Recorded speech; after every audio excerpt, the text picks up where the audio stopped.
All right. So, posted a video recently that had where I used a real wood. Well, something like that. I think it's some kind of laminate, or I don't know what it is, but it's not a regular driver like we use now. It's like I bought that driver probably, or I bought a driver just like that way back in 1988. Anyway, but today I got something else I'm gonna try. So along the same, well, kind of the same lines, but we'll see how it works. I'll show you in a little bit. Okay, so it was a wood yesterday, so now I've got, this is a 1-iron. So I've had this thing for a while, since probably 1987. I bought it at Kmart, and it's a Herbert Green Shot Saver driving iron. Now I don't know what the loft is on that. Probably, I want to say it's like 16, so like a 3-wood loft maybe, or 16, 15 probably. So I'm gonna try it out here. And yes, when I was a kid, when I was a teenager, I actually used a 1-iron. So, and it's been a while, but I've done a 1-hole vlog with a 1-iron before, or a 2-iron too. So this will be different. It's been a while. So anyway.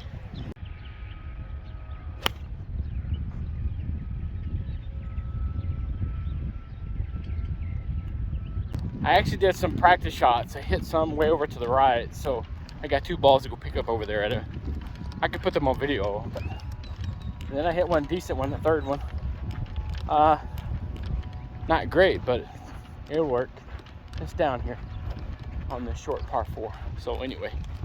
All right, so I probably hit that at maybe 190 at the longest. So kind of like yesterday where I didn't hit it very far with the wood. And there's a tree in my way. So, gonna try to keep it low.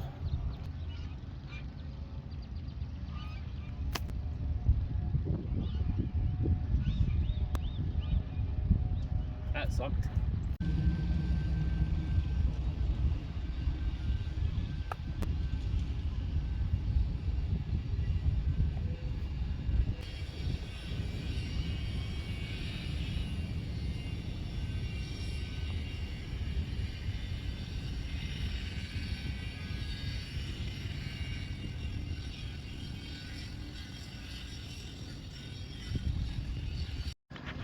All right, so that was not a good hole. I mishit the chip. I mean, well, I was trying to keep it under that tree limb. I didn't want to hit it high, so I hit an iron. And then been working kind of on a chipping method, trying to perfect it. So I actually took 3 or 4 chips before the final one that you're going to see on the video. I cut the other ones out. Well, I might put them in there. So I'm going to hit the driving iron again off of this par 5. And then I wanted to kind of sort of address something else.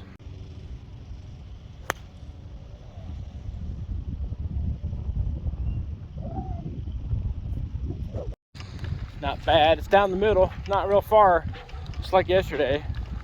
Didn't hit nothing real far with that wood. But anyway, the thing I want to address is the elephant in the room. Of course, I may be as big as an elephant right now, but no, this golf course. So I get comments on Instagram, on TikTok about the conditions of this course. Oh God, that's terrible. That's the worst golf course. Actually, I've seen worse. There's a few on YouTube. Actually, somebody posted on TikTok, but there are worse ones.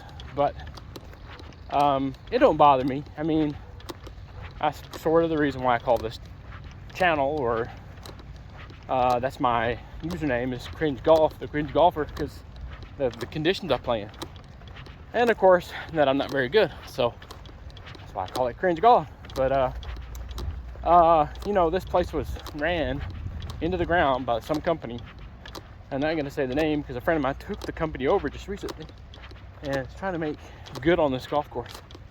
It's going to take a while, and it has gone through droughts and mismanagement and all that kind of thing. So it may be a while before you see it, you know, in a lot better condition. But people wonder, why do you play there if it's so rough? Well, there's a few reasons, and one is affordability. It didn't cost me that much to play here, okay? It's pretty cheap. It's not free. People ask me that. It's got to be free there because the conditions, you know. But no, it's not. They got to maintain the place with some of it. It has to go to the gas, electricity, water, all that kind of thing. So it's not free. But and they have an operations budget. They route through the city, so I got to maintain that. So it's not free. And I got to find my ball. Where'd it go?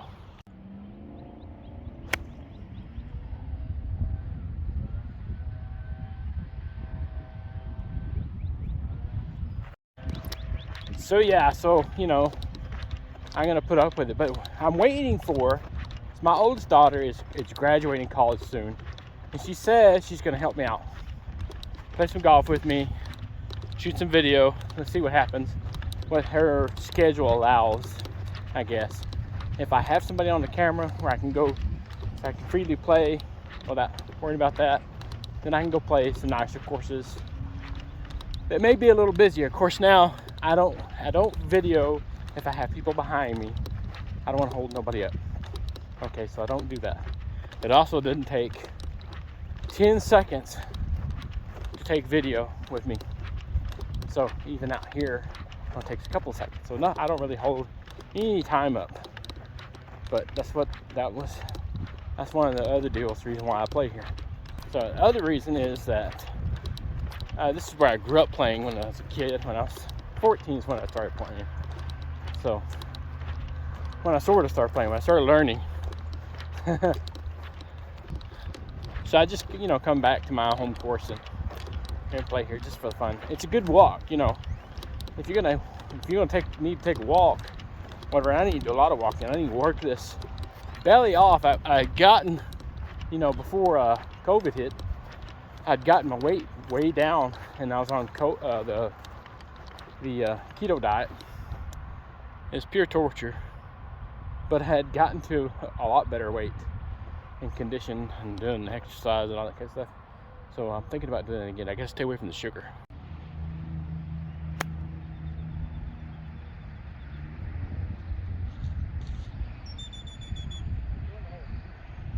Oh, that was so close. That looked like it was gonna go in. Of course, it's further back actually from the pin, but I thought at first that was going right to it.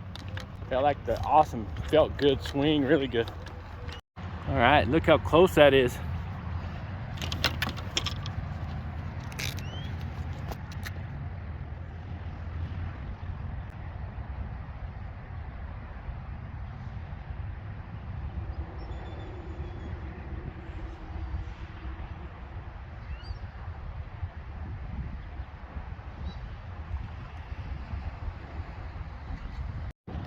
So back to the subject is, you know, the guy that took it over, he's a little younger than I am.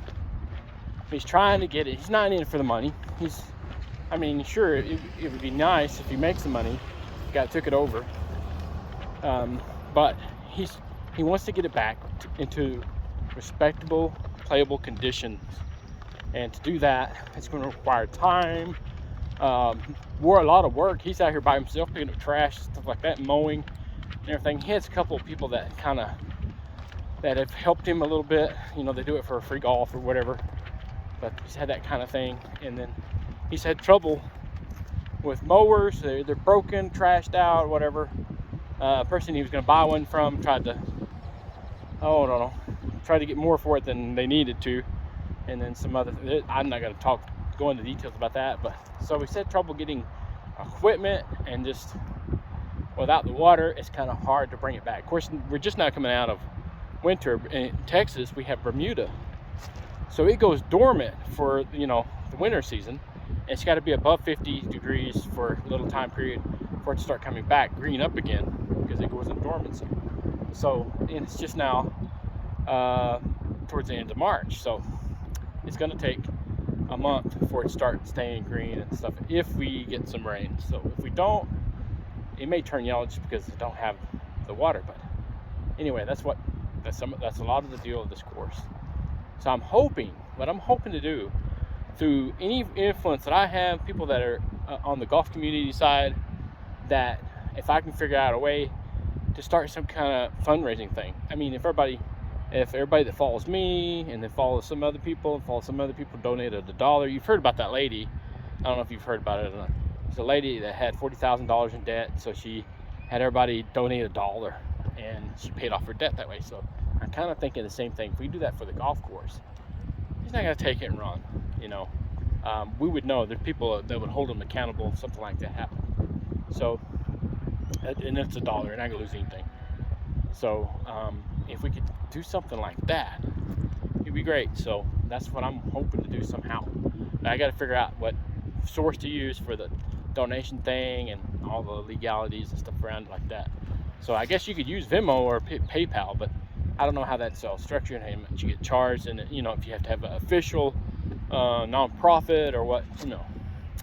Anyway, so we'll figure it out. And in the meantime, I'm gonna play this dogleg right and see if I can do it with my driving iron shot saver from Herbert Green.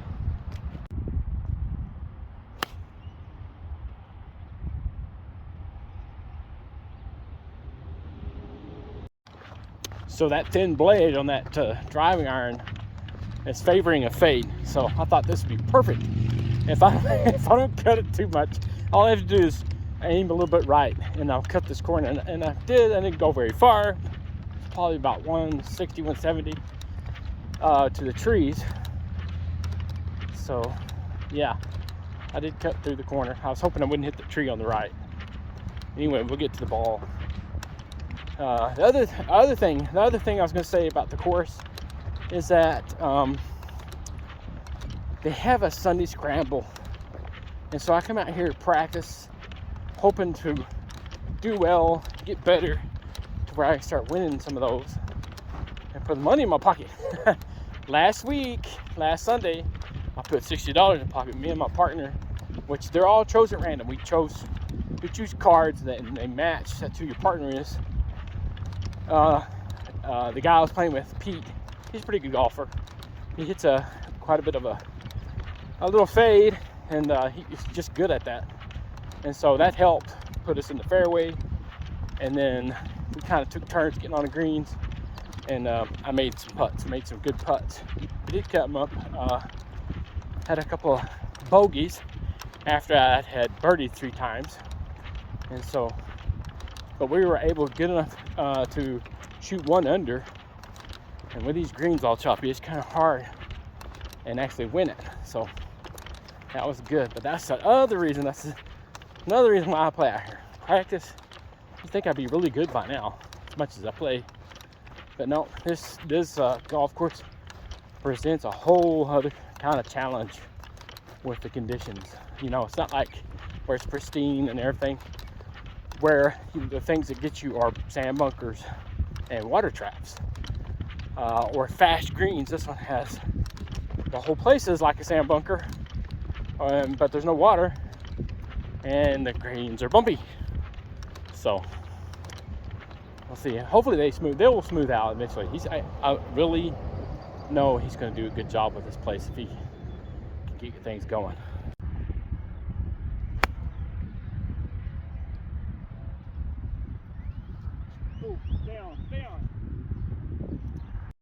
That's another good ball that I hit there. I think it just barely went off the green. I hit a pitching wedge, and the wind's kind of carrying that way, so it may be a little bit long. Hopefully not too far off. So that went to the very edge. Over there. Right. Right in there. So hopefully I can make it.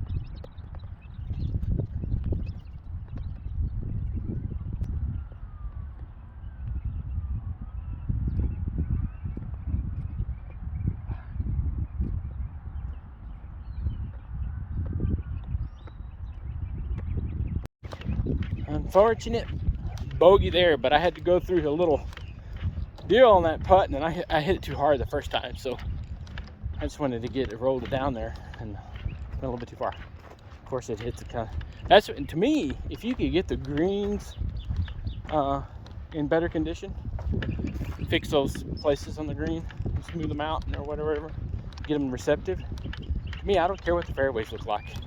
I can hit off this dirt most of the time. It's a little difficult. Chipping is difficult the most to me, to hit off the dirt, because you want to use the bounce, and if you're not using the bounce, it just slides, you know, pushes dirt. So anyway, to me, that's if you can get the greens in great shape, the rest of it, you know, as long as you keep it mowed, you know, let the rain or whatever moisture we have kind of green it out, fill it out. That'd be great. In the tee boxes, greens and tee boxes.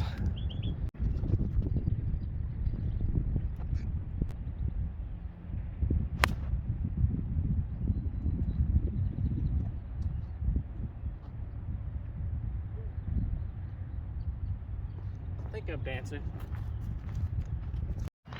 On that note about the greens, you got a couple of walk behind greens mowers, and sometime this summer I think they're scheduled to come out and punch the greens.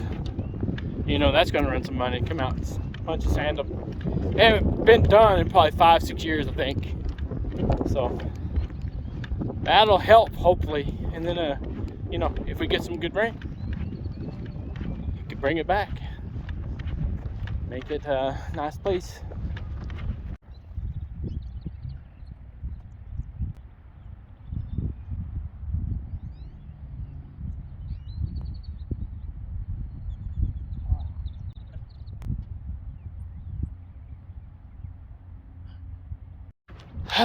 One more hole with the Shot Saver Herbert Hoover driving iron, 1 iron.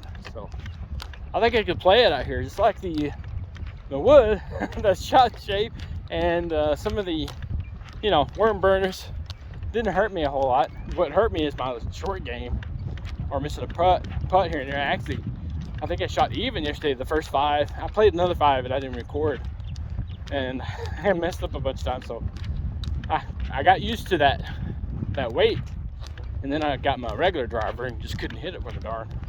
But anyway, that's all I can say about this course. And you've heard me before. It's playable. It looks like rough. It's playable. It's, you know, I'll put it this way. This is the way I look at it. 1, it's got character. 2,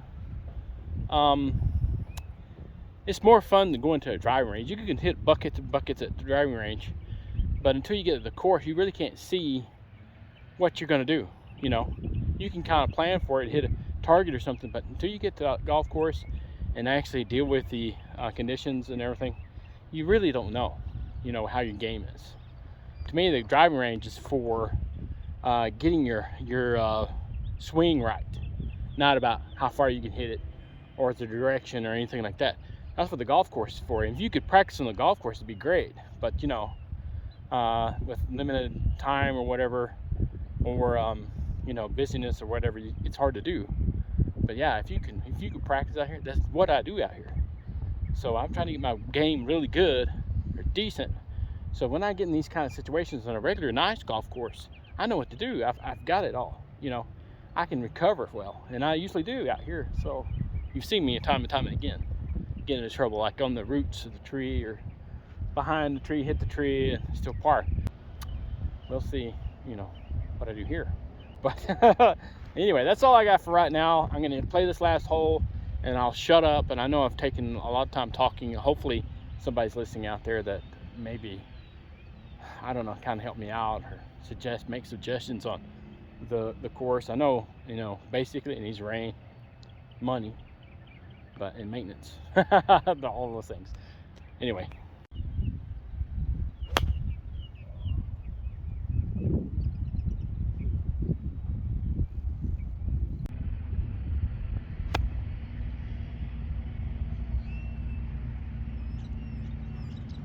All right, so what I was talking about with my wedge here, I got a 58. This is flipping. It's flipping right here. I was doing that at home and it seemed to work really good. So.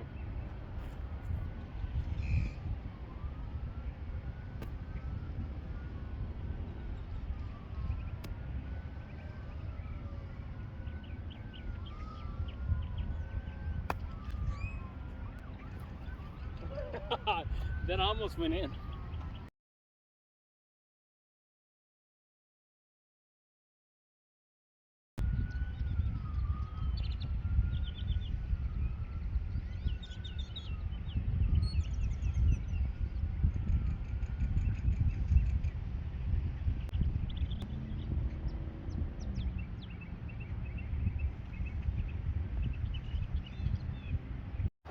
All right, so that's it for now.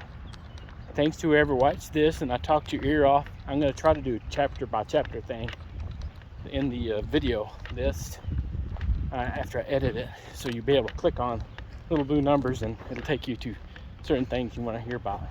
If not, you just skip. You just skip around.